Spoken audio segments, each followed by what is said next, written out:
Hello दोस्तों, शिक्षा YouTube channel में आप सभी का स्वागत है। आज हम बात करेंगे भारतीय संविधान के स्रोत के बारे में। होता क्या है, जब भी किसी भी चीज का निर्माण किया जाता है तो उसके लिए छोटी से छोटी और बड़ी से बड़ी चीजों का ध्यान रखकर उसे बहुत ही बेहतर तरीके से बनाया जाता है। इसी तरह से ही कुछ भारतीय संविधान का भी निर्माण किया गया, जिसमें मुख्यतः दो तरह के स्रोत लिए गए। पहला है आंतरिक स्रोत और दूसरा है बाह्य स्रोत। आंतरिक स्रोत से तात्पर्य है कि जब अंग्रेज लोग भारत पे शासन कर रहे थे तो वो भारतीयों के लिए विभिन्न तरह के नियम और कानून लागू करते थे। जैसे उस जमाने में अगर किसी को न्याय दिलाना हो तो उसके लिए क्या प्रक्रिया थी। उसके लिए एक न्यायपालिका होती थी, एक राज्य स्तर पे हाई कोर्ट होता था और केंद्र स्तर पे सुप्रीम कोर्ट होता था। साथ ही जिला स्तर पे एक सरकार का प्रतिनिधि होता था जिसे जिला कलेक्ट्रेट कहा गया और उसके लिए लोक सेवा आयोग का गठन किया गया। तो ये सारी जो प्रक्रिया पहले से चल रही थी इसे हम आंतरिक स्रोत कहते हैं। और जब संविधान का निर्माण हुआ तो ये सारी चीजें हमारे संविधान का हिस्सा बनी।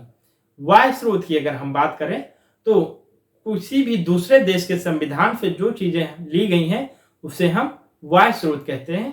आइए उसी को हम याद करते हैं जो एग्जाम के पॉइंट ऑफ व्यू से बहुत ही इंपॉर्टेंट है। बात करते हैं कि भारत शासन अधिनियम 1935।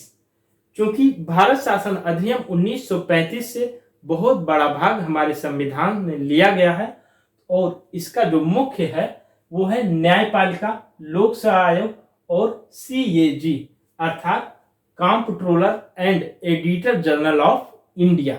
हिंदी में अगर हम बात करें तो महालेखा परीक्षक। अब हम बात करते हैं कि इसमें क्वेश्चन कैसे पूछेगा।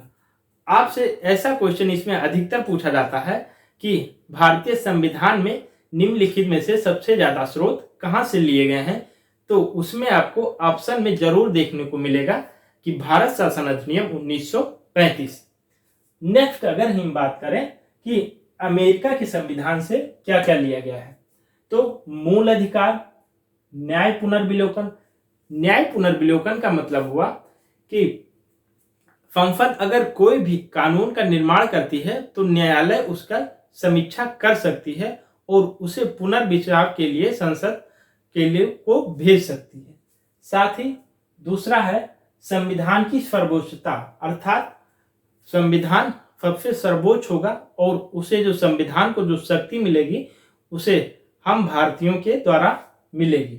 दूसरा है राष्ट्रपति का महाभियोग, अर्थात राष्ट्रपति को अपने पद से किस तरह से हटाने की प्रक्रिया है और उसका निर्वाचन कैसे होगा।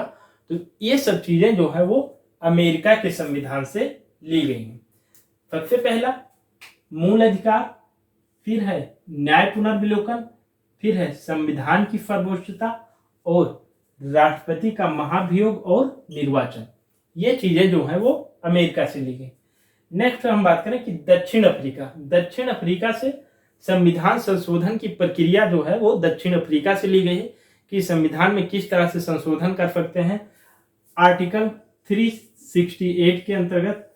तो ये जो प्रक्रिया है ये दक्षिण अफ्रीका से ली गई है। नेक्स्ट हम बात करें जर्मनी।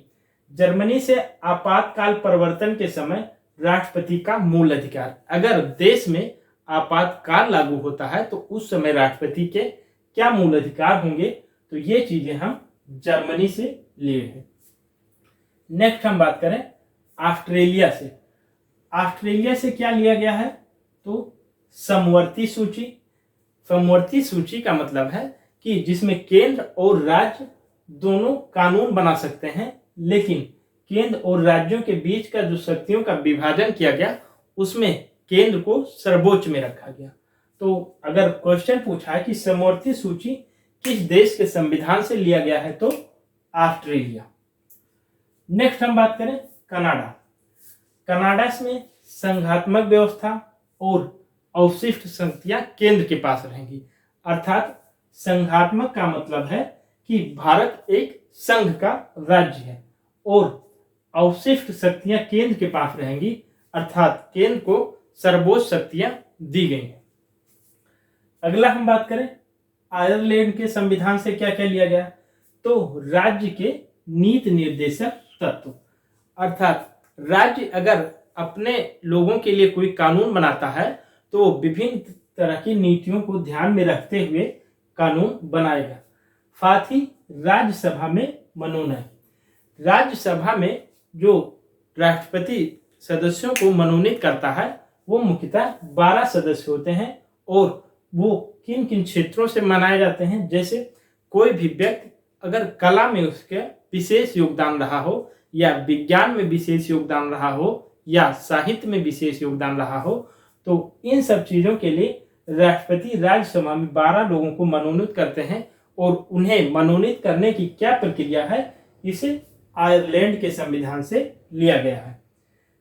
अगला बात करें ब्रिटेन के संविधान से। संसदीय शासन व्यवस्था, अर्थात जो संसद होते हैं और जिससे प्रधानमंत्री होता है, उस व्यवस्था को संसदीय शासन व्यवस्था कहते हैं। और एकल नागरिकता, क्योंकि भारत में एकल नागरिकता है, यहाँ पे राज्य और देश की एक ही नागरिकता है। और मंत्रिमंडल व्यवस्था, ये 3 चीज जो है वो ब्रिटेन के संविधान से लिया गया है। अब नेक्स्ट हम बात करें फ्रांस।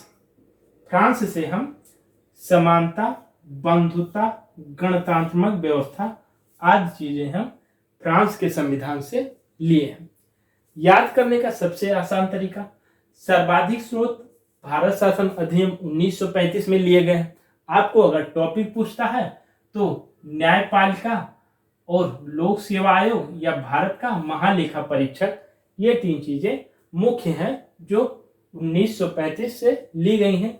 अगला है अमेरिका के संविधान से 4 चीजें, मूल अधिकार, न्याय पुनर्विलोकन, संविधान की सर्वोच्चता, राष्ट्रपति का निर्वाचन और महाभियोग। नेक्स्ट बात करें दक्षिण अफ्रीका, तो दक्षिण अफ्रीका से संविधान संशोधन की प्रक्रिया। नेक्स्ट अगर हम बात करें तो जर्मनी से आपातकाल के दौरान राष्ट्रपति के क्या मूल अधिकार होंगे, ये हम जर्मनी के संविधान से लिए हैं। साथ ही ऑस्ट्रेलिया से तो समवर्ती सूची, जिसमें केंद्र और राज्य दोनों कानून बना सकते हैं लेकिन केंद्र को सर्वोच्च में रखा गया है, तो ये चीजें ऑस्ट्रेलिया से ली गई हैं। कनाडा के संविधान से संघात्मक व्यवस्था और शिफ्ट शक्तियां केंद्र के पास रहेंगी, ये कनाडा के वहां से लिया गया है संविधान से। 7वां है आयरलैंड के संविधान से। आयरलैंड के संविधान से मुख्यतः ये चीजें बहुत पूछा जाता है कि राज्य के नीति निर्देशक सिद्धांत जो हैं वो किस देश के संविधान से लिए गए हैं, और साथ ही राज्यसभा में मनोनयन, तो ये जो है ये आयरलैंड के संविधान से लिए गए हैं। ब्रिटेन के बारे में संसदीय व्यवस्था, एकल नागरिकता और मंत्रिमंडल व्यवस्था, 3 चीजें जो हैं वो ब्रिटेन के संविधान से ली गई हैं। फ्रांस की बात करें तो समानता, बंधुता, गणतंत्रात्मक व्यवस्था जो है वो फ्रांस से ली गई हैं। ये 9 टॉपिक हैं, आप इसको आसानी से याद कर सकते हैं टेबल बना के। ऐसा नहीं है कि आप पढ़ने में बहुत ही धीमे हैं, 2 से 3 बार आप देखिएगा, ये टेबल फॉर्मेट में बनाइएगा और बढ़िया से क्विज फॉर्मेट में बना के इसे याद करिएगा, आपको बहुत ही अच्छे तरीके से याद हो जाएगा। साथ ही अगर कोई भी कंफ्यूजन हो तो आप नीचे कमेंट बॉक्स में पूछ सकते हैं। मिलते हैं अगले वीडियो में, तब तक के लिए धन्यवाद।